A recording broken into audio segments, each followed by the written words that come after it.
I'm Rajen N Naidoo. I'm a professor in occupational and environmental health, the head of this discipline in the University of KwaZulu-Natal.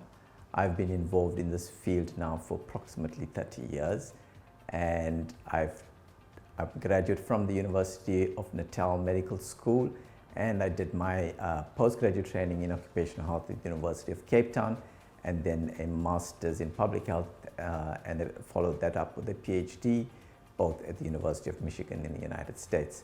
My areas of particular interest are around the respiratory health of workers. In other words, how do they develop diseases as a result of their workplace exposures. My PhD was on coal miners, so obviously they're focusing on dust in coal mines, but it has been expanded to looking at workers in other workplace environments, and we've done extensive work in Durban and other parts of the country. My other area of work is looking at similar themes, looking at the respiratory health of children as a result of their exposures in the environment. So we have been working in this area now for at least 20 years, and we've been working with the communities in eThekwini, but we've also done research in the Vaal Triangle and in areas in Mpumalanga in the Highveld.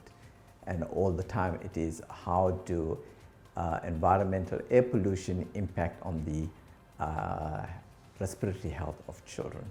We found some very interesting results over the time, but what is quite clear is that children living in poor, marginalized and vulnerable communities are always at risk for adverse respiratory outcomes because of where they live and because of the pollution.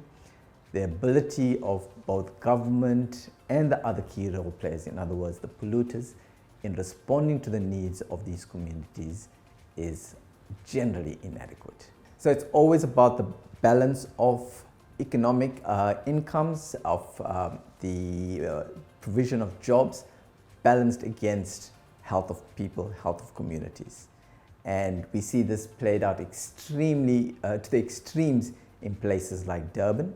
South Durban, for example, an industrial basin consisting of maybe 250,000 people or even more, very marginalized communities. Those communities were essentially set up in the apartheid area to be located in close proximity to provide workers for the big industries that were established there. Petrochemical industries, chemical industries, paper mills, etc. However, over a period of time, these people have been exposed to vast amount of air pollution. And we see this all the time. South Durban, the Vaal Triangle, Mpumalanga, the Highveld, poor communities, close proximity to major polluters. Some of the worst in the world. And what happens is you then have people sunk into a vicious cycle. Because the children are affected with these pollutants, their ability to perform well at school is compromised, their ability to get good grades at school and go into universities and get tertiary education is compromised, therefore they remain in these polluted areas. So our intentions have been to engage with communities, to engage with policy makers, to try to address the challenges of air pollution so that we improve the health of communities.